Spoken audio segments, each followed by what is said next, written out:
So, my name is Elizabeth Stride. I'm 35 years old from England, and I am one of the queens in the House of Lily drag house in Beijing, China. The House of Lily drag house has been around in Beijing for about 3 years now, and we formed essentially because we realized there were a lot of drag queens who were working here but weren't necessarily getting the best conditions. Tonight is really us back at our full strength, and it feels good to be back at the invitation of the Opposite House and the Beijing LGBT Center to be doing something for charity, for a good cause, and also an excuse to get dressed up and have fun. China has a long and storied history of what in the West we would call female impersonation.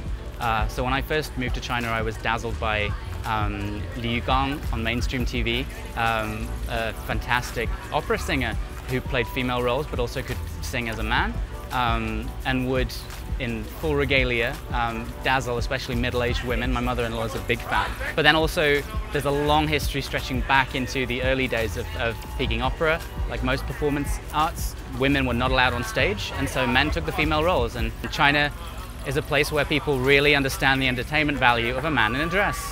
So it's very much associated with the LGBT community and the queer community. It's something that still happens underground, but as you can see, we're sitting here in the yard of a 5-star hotel. So because of things like Douyin, because of things like even just people like creating these fantastic beauty blogs online, men who sell makeup to women here in China, there is now this appreciation, particularly among Chinese women, for men who can create a female face on their own face.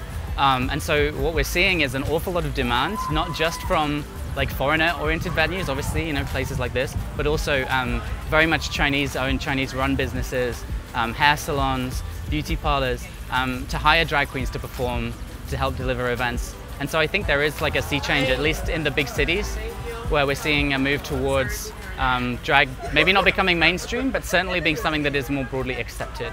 So like politically, the LGBT issue is something that has become more and more visible, more and more part of society. And so drag queens are a fundamental part of the conversation about what it means to be queer, and what it means to be a queer member of society. I think like the situation in China has changed so much since I first arrived here in 2008. I barely recognized it. In terms of what people are willing to accept, in terms of what people are willing to discuss, the conversation has changed. So yeah, just stay tuned, and if you need a House of Lily queen to liven up an event, give us a call.